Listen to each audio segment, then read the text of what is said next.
అందరికీ నమస్కారం. మీ వేణి యాదవ్ ఏంటంటే తన కష్టానికి జీతం కూడా తీసుకోకుండా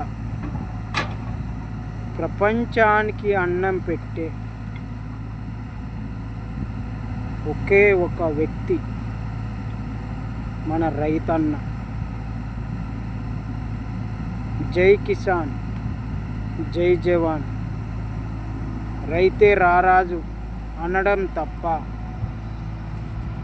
రైతుకు మిగిలేది మాత్రం లేదు. రైతు ఎంత కష్టపడి పని చేసినా కానీ రైతు మాత్రం ఎదగడం అనేది లేదు.